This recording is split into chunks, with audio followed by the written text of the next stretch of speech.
So I had to take Space Ghost out today and drive it. And so Dennis at All Stock Racing gave me a revised transmission tune-up for just drivability, just everyday kind of driving.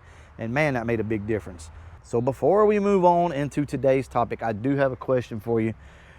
Do you guys want to see me do E85 and really kind of push the limits with this, add a little more boost? What do you want to see with this? I guess we'll give you guys a quick update. Berger, he's been working a ton of overtime lately. We intend on getting this car to the track here real soon and try to get into the fives with it. Here's the inside.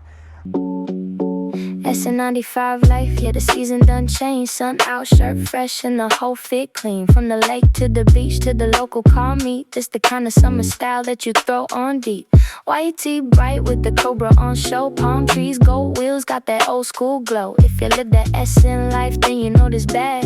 Spring and summer hit different with the drag swag. So slide through fresh, let them see that tag. S95 life, only at the drag swag. Supposedly this is a 40,000 mile car, and just looking at it, you wouldn't think so, right? It could be.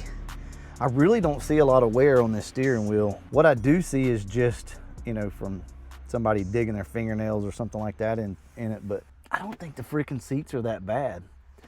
Well, I mean, they're bad, but what I'm trying to say here is I think a lot of see, this car sat down in the Florida sun in Panama City its entire life, no car cover, barely any tinted windows, and it just sat out. It will absolutely destroy the inside of a car or the exterior, as you can see.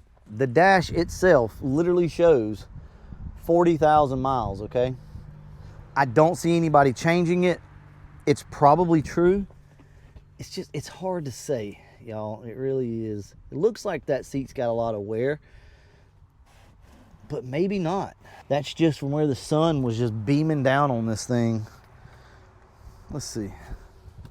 Yeah, I mean, look at that. Look, that feels really nice and tight. 40,000 mile car. Well, let's look at the pedals. Look at the clutch pedal there. The pad, I should say. You know what, man? This could be a 40,000 mile car. It's hard to say, really. We're gonna get this thing on the lift today, get it up in the air, and talk about it. Right here is a Jegs gas tank for this car.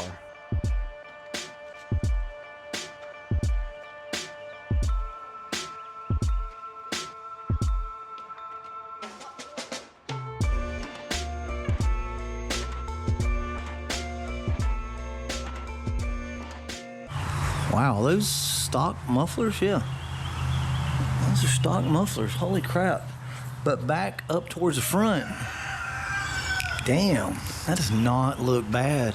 So let's look at the floorboards. I mean, freaking perfect, y'all. I don't see one rust spot. Clear torque boxes look great, no issues there. Zero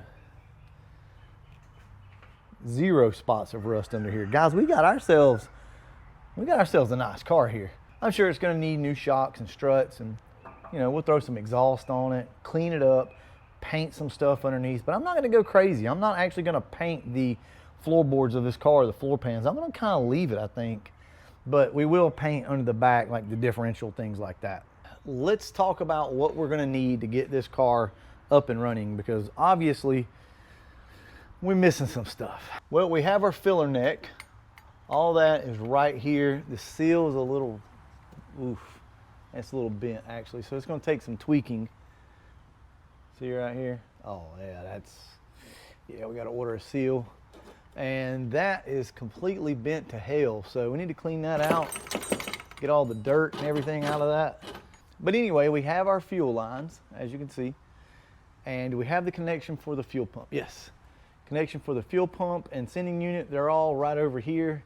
And I have a brand new gas tank right over there against the wall for this car. Well, that being said, that gets the fuel problem fixed.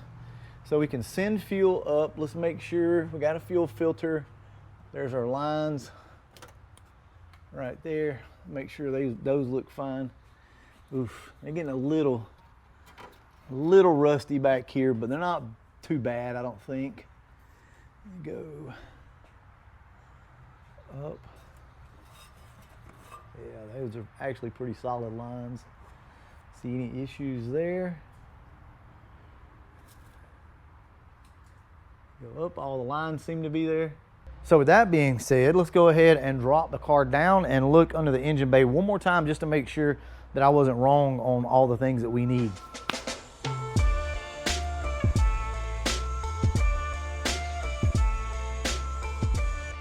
So we have a distributor, we're just missing the button.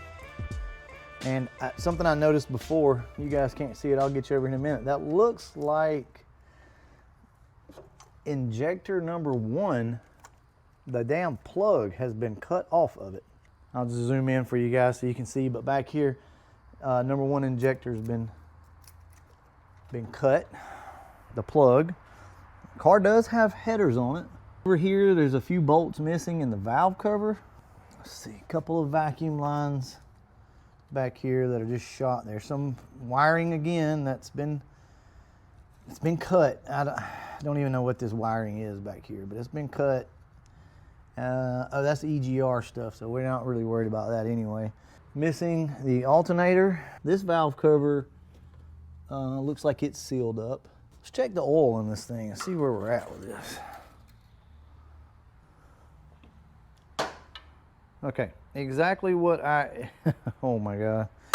So when I bought this car, the guy that I bought it from told me that this was I guess a takeout engine from like maybe an Explorer. Either way, it was a GT40 takeout, and supposedly it was a low mileage, good running engine. That's what was told to him. So when he put it in the car, he said this thing was just spewing oil everywhere. My first instinct was, is there too much oil in the car? So let's check. And the answer to that is 100% yes.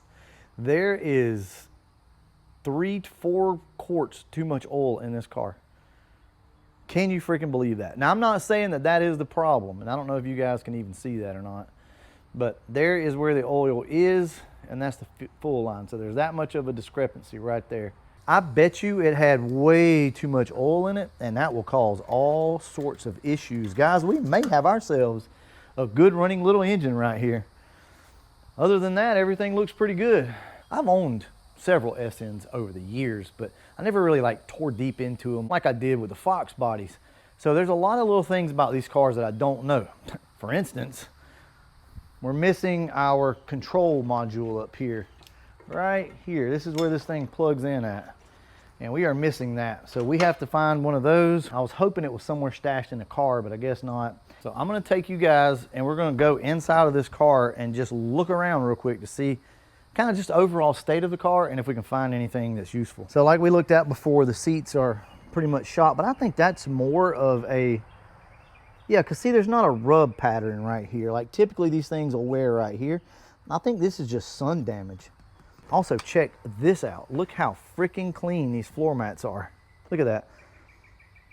So that absolutely looks like a 40,000 mile floor mat, unless of course they just took them out of the car immediately and threw them in the back or something and didn't use them. But just see, I haven't really looked through this car yet. There's panels. Ooh, is that peach? Oh, coconut. Why is coconut orange? Okay, no signs of water damage. Okay, there's our factory computer down here. And we also have a mega squirt that we can put in the car. And we have 2 gauges. So that saves us money right there. We don't have to buy new gauges. I don't know what brand they are. I don't really care as long as they work. I don't know if the radio works in it. Stock shifter. This car does have a T5 in it. And I went ahead and put this dash mat back on. But the dash is great, in great shape on this thing. The window regulator is either broken or completely out of the car, so it's been kind of wedged up. That's not that big of a deal. But I mean, nothing's really broken though, you know what I mean? Look at the back seats though. That's freaking awesome, man. Super clean. These cars sound so good with a system. What do we got here? There's a battery cap terminal. Ooh, Fleetwood Mac, check that out.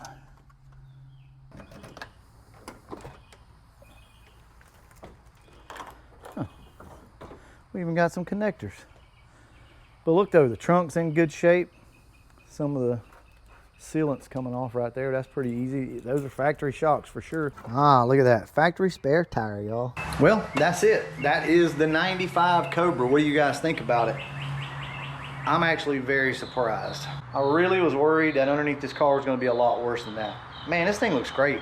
And the fact that we found this thing overfilled with oil is freaking awesome. That was my hopes. I had hoped that when we pulled the dipstick, we would see way too much oil on this thing, and we found that, which explains why this thing was blowing oil like he claimed. That could definitely be part of the problem, for sure, if not all of the problem. And remember, we got a set of FR500s that we can put on the car almost immediately. So you know what we're gonna do? We're gonna cut some springs, put wheels and tires on it, probably clean the car up the best that we can. Don't get me wrong, it's not going to completely buff out. There's hardly no paint left on the car, but we are gonna run the buffer over it. Stock GT40 head, stock intake. So a SI trim supercharger on this thing, about 10 pounds of boost, B21 camshaft roller rockers. That's my plan, y'all. That's what I wanna do to it.